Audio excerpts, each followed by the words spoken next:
मुख्यमंत्री देवेंद्र फडणवीसांचे काका बाळासाहेब फडणवीसांचं पुण्यामध्ये मोठं वक्तव्य। आज ना उद्या माझा पुतण्या भारताचा पंतप्रधान होऊ शकतो, बाळासाहेब फडणवीसांकडून विश्वास व्यक्त।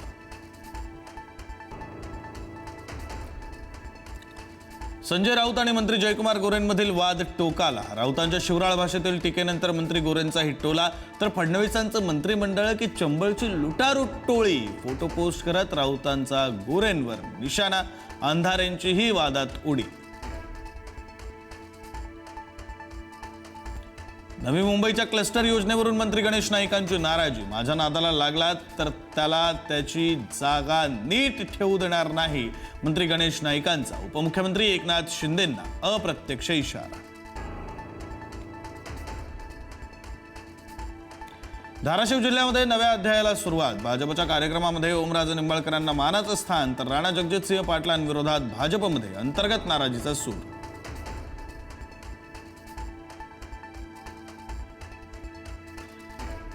येणारा काळ आपला, चमत्कार दाखवावा लागेल। बीडमधल्या कार्यक्रमामध्ये धनंजय मुंडेंचं विधान, तर राजकारणातून कधी कधी निवृत्त व्हावं वाटतं, पण जनतेचा उत्साह पाहून उभारी येते, पंकजा मुंडेंचं विधान।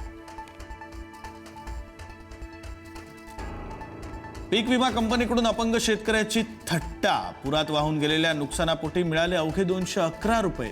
पीडित अपंग शेतकऱ्यानं 700 रुपये उसने घेऊन भरला होता पीक विम्याचा हप्ता।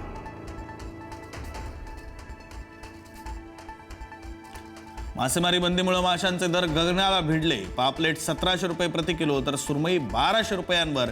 माशांची आवक कमी झाल्यानं दरात वाढ।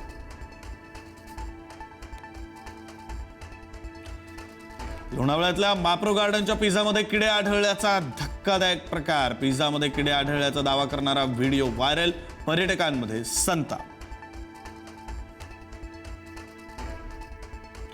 मुंबईमध्ये काजूकतलीमध्ये आढळली गंजलेली पीन। मुंबईतील ओपेरा हाऊस परिसरातला प्रकार।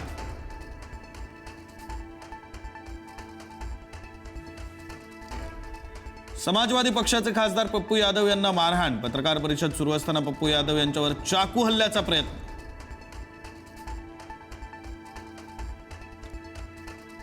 ऋतिक कंगना वाद आता पुन्हा एकदा चर्चेत। आपण ऋतिकची माफी मागितली पाहिजे, ट्रेंडवर ऋतिक रोशनची कमेंट। तर आगीत तेल ओतू नकोस, कंगनाचा ऋतिकला टोला।